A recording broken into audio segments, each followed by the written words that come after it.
Good morning. हम पिछली class में हमने सीड प्लांट्स के बारे में डिस्कस कर रहे थे। तो सीड प्लांट्स के अंदर हम एंजियोस्पर्म्स इसके बारे में पढ़ रहे थे। एंजियोस्पर्म्स प्लांट्स अप्रतिबीजी पादप, जिसकी 1969 में तख्ताजन में 2,50,000 से अधिक स्पीसीज के बारे में बताया था। ये अप्रतिबीजी पादप इस समय मुख्य पादप हैं, मुख्य वेजिटेशन है, और डबल फर्टिलाइजेशन जैसा कि हमने पिछली बार पढ़ा था, इनमें डबल फर्टिलाइजेशन पाया जाता है, जिसकी खोज सीना वश्यन ने की थी।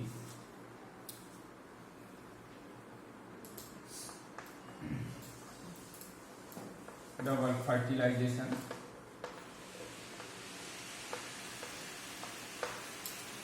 प्रेजेंट, और इसी के कारण इसमें जाइगोट एंड एंडोस्पर्म टिश्यूज का फॉर्मेशन होता है।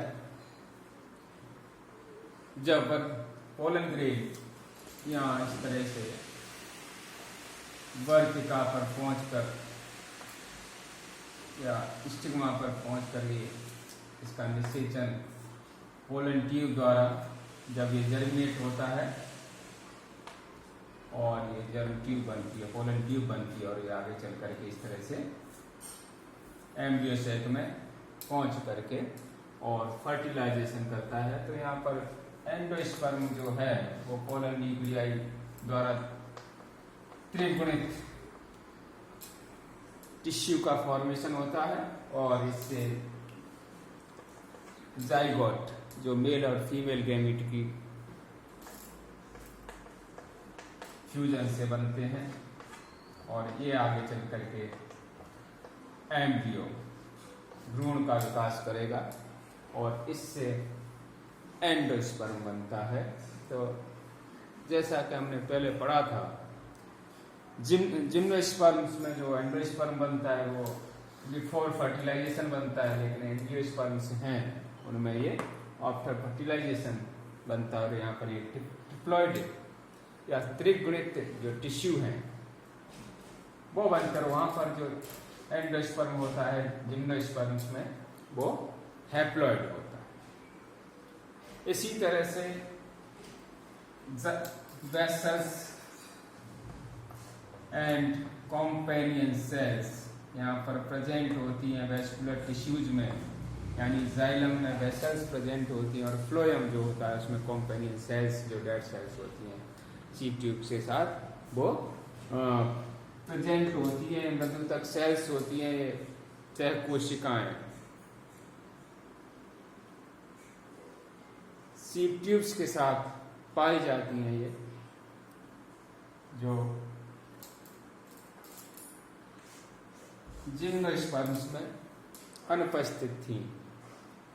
तो यहाँ पर जब इनकी मॉर्फोलॉजी का अगर अपन करें, अध्ययन करें, तो यहाँ पर वोल्फिया से लेकर के जो एक माइक्रोस्कोपिक प्लांट है, सूक्ष्मजीवी प्लांट है, और उससे लेकर के और लॉन्गेस्ट एंड लार्जेस्ट प्लांट्स इनके पाए जाते हैं एंजियोस्पर्म्स के।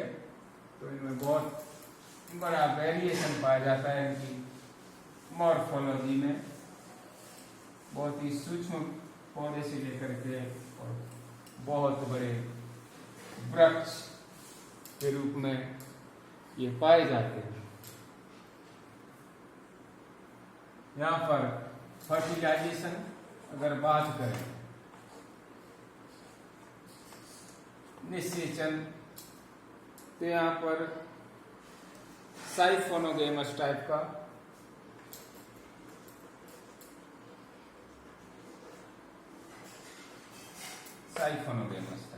निषेचन पाया जाता है, जहां पर सीड ट्यूब पोलन ट्यूब द्वारा इस तरह से एक ट्यूब न्यूक्लियस और 2 मेल गैमीट्स, जब इसका जर्मिनेशन होता है तो 2 मेल गैमीट और ये पोलन न्यूक्लियाई इस तरह से यहाँ पर बनते हैं।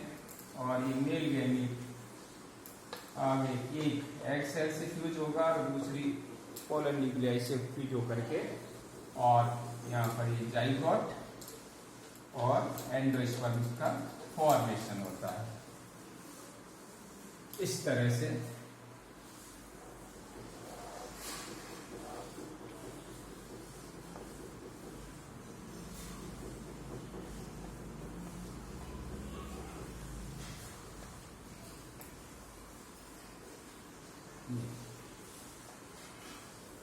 पोलन ट्यूब के थ्रू दोनों मेल गैमीट और ये यहाँ पर और ये एग सेल से इस तरह से इसमें फर्टिलाइजेशन जो होता है वो साइफोनोगेमेट टाइप का फर्टिलाइजेशन पाया जाता है। मेल गैमीट होती हैं वो नॉन मोटाइल होती हैं, नॉन मोटाइल। अगर किसी इनमें किसी तरह की सीड या फ्लैजिला वगैरह नहीं पाई जाती। तो ये कहाँ से बिंड या पॉलिनेशन, बिंड वगैरह बहुत सारे एजेंट्स हैं, बहुत सारे तरीके हैं इनमें जहाँ से पॉलिनेशन होगा और यहाँ पर ये स्टिग्मा पर पहुँचते हैं पोलन ग्रेन्स, और जहाँ पर जर्मिनेशन होता है उसके बाद पोलन ट्यूब के थ्रू ये ओव्यूल तक या एम्ब्रियो सेक तक पहुंचते हैं। ये एक न्यूक्लिएटेड संरचना, 3 antipodal cells, 1 egg cell, 2 synergids and 2 polar nuclei पाई जाती हैं। तो इनमें जब अपन जाइगोट का फॉर्मेशन हो जाता है उसके बाद जो डिवीजन होते हैं, तो जहाँ पर अपन ने ये जाइगोट यहाँ पर अब जब इसमें डिवीजन होगा तो हर डिवीजन के बाद इस तरह से बॉल का फॉर्मेशन हो जाता है, व्यक्ति का निर्माण हो जाता है। लेकिन आपने जिम्नोस्पर्म में पढ़ा था तो वहाँ पर जो डिवीजन था उसमें 3 न्यूक्लियर डिवीजन था, बॉल का फॉर्मेशन वहाँ पर नहीं हो रहा था और मीरोब्लास्टिक कंडीशंस थी। लेकिन यहाँ पर ये इससे थोड़ा अलग है, अलग या डिफरेंस दिखाता है। अगर अपन कंपैरिजन करें दोनों का सीड प्लांट्स में जिम्नोस्पर्म्स और एंजियोस्पर्म्स का, तो अगर मॉर्फोलॉजी में सबसे इनकी नेचर अगर देखें तो जिम्नोस्पर्म्स जो प्लांट्स हैं, जिम्नोस्पर्म्स श्रब्स या ट्रीज के रूप में पाए जाते थे जो अपन पढ़ चुके हैं, लेकिन इसमें अधिकांश जो पौधे हैं वो हर्ब्स रूप में पाए जाते हैं, शाकीय प्रकृति के हुए हैं, क्लाइंबस भी हैं, ट्रीज भी हैं। तो यहाँ पर बहुत वेरिएशन पाया जाता है। यहाँ पर जिम्नोस्पर्म प्लांट्स जनरली पेरिनियल थे, बहुवर्षीय या लंबे समय तक जीवित रहने वाले पौधे, जबकि यहाँ पर एफिमरल से लेकर के और हजारों साल तक लिविंग रूप में रहने वाले पादप पाए जाते हैं। यानी दो महीने में या कम समय में भी लाइफ साइकिल कंप्लीट होता है और एक हजारों सालों तक जीवित रहने वाले पादप भी यहाँ पर पाए जाते हैं। तो यहाँ पर काफी वेरिएशन है इन एंजियोस्पर्म्स में। जिम्नोस्पर्म्स प्राय यूनिसेक्सुअल प्लांट्स होते हैं, जबकि ये दोनों तरह की यूनिसेक्सुअल एंड बाइसेक्सुअल प्लांट्स होते हैं एंजियोस्पर्म्स। जिम्नोस्पर्म जैसा हमने पढ़ा कि वहाँ जनरली जो पॉलिनेशन होता था वहाँ विंड के द्वारा होता था, हवा द्वारा होता है, लेकिन यहाँ पर बहुत सारी जल, हवा, कीट और बहुत सारे मेथड हैं, एनिमल्स वगैरह, जहाँ से इनमें पॉलिनेशन होता है। तो इसमें ये अपना डिफरेंस दिखाते हैं। वहां पर जिम्नोस्पर्म में कहीं पर भी फ्लावर जैसी संरचना नहीं थी, लेकिन यहाँ पर फ्लावर्स या पुष्प बनते हैं जो कैलिक्स, कोरोला, एंडोसियम और गाइनोसियम द्वारा कंप्लीट होता है। तो वहाँ इस तरह की कंडीशंस नहीं पाई जाती जिम्नोस्पर्म में। आर्चिगोनिया भी बनती हैं जिम्नोस्पर्म्स में, लेकिन एंजियोस्पर्म्स जो प्लांट होते हैं वहाँ पर किसी तरह की आर्चिगोनिया का निर्माण नहीं होता। यहाँ गाइनोसियम पाई जाती है। वहां पर जब इन प्लांट्स में, जिम्नोस्पर्म प्लांट्स में, जैसा कि हम कह रहे थे कि यहाँ पर किसी भी तरह का डबल फर्टिलाइजेशन नहीं होता, लेकिन यहाँ पर डबल फर्टिलाइजेशन पाया जाता है। एंडोस्पर्म भी यहाँ ट्रिप्लॉइड होगा, इनमें हैप्लॉइड होगा। तो ये अलग अलग थे। यहाँ पर भ्रूण कोश हैप्लॉइड होता है और इनमें ट्रिप्लॉइड होता है।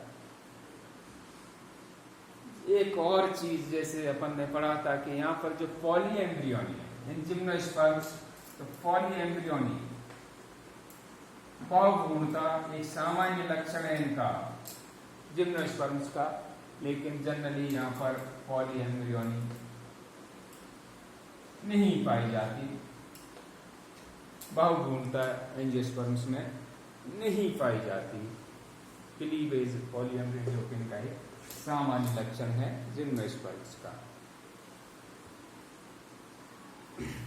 अगर आगे अपन वेस्कुलर टिश्यूज की बात करें तो वहां पर वेसल्स, जो हम पहले कह चुके हैं, इनमें वेसल्स नहीं पाई जाती प्लांट्स में। जिम्नोस्पर्म्स में नीटेल्स ऑर्डर जो हम पहले पढ़ा था उसमें ही वेसल्स पाई जाती, लेकिन इन प्लांट्स में वेसल्स प्रेजेंट होती हैं और मुख्य पार्ट है ये जाइलम का। इसी तरह से फ्लोएम के साथ यहाँ पर कॉम्पेनियन सेल्स ये भी प्रेजेंट होती हैं, मृदुतक सेल्स होती हैं ये। तो इस तरह से अगर अपन कंपैरिजन करें इन प्लांट्स में तो ये मुख्य लक्षण है। और बाकी का जो है अपना सीड वाला जिम्नोस्पर्म्स मीन्स नग्न बीजी और यहाँ पर आवृत बीजी, तो इसमें अपन कह चुके हैं भाई कि जो जिम्नोस्पर्म्स प्लांट है वहाँ पर जो सीड्स होते हैं वो लेक्ड होते हैं, उनमें किसी भी तरह की कवरिंग नहीं होती, क्योंकि इनमें ओवरी नहीं पाई जाती और उसके कारण पेरी, ओवरी की वॉल पेरी स्पर्म या फल वृत्ति के रूप में कन्वर्ट होती है, फल वृत्ति बनाती है, पेरिकार्प का निर्माण करती है, लेकिन यहाँ पर ये नहीं पाई जाती। जब इसीलिए इनको सीड प्लांट्स विदाउट फ्रूट भी कहते हैं। और ये जबकि आप एंजियोस्पर्म में ये सारे के सारे जो सीड्स होते हैं वो फल में ढके रहते हैं, फल के अंदर पाए जाते हैं। तो इस तरह से अपन इन दोनों जो ग्रुप्स हैं सीड प्लांट्स के, उनमें डिफरेंस मुख्य ये पाए जाते हैं।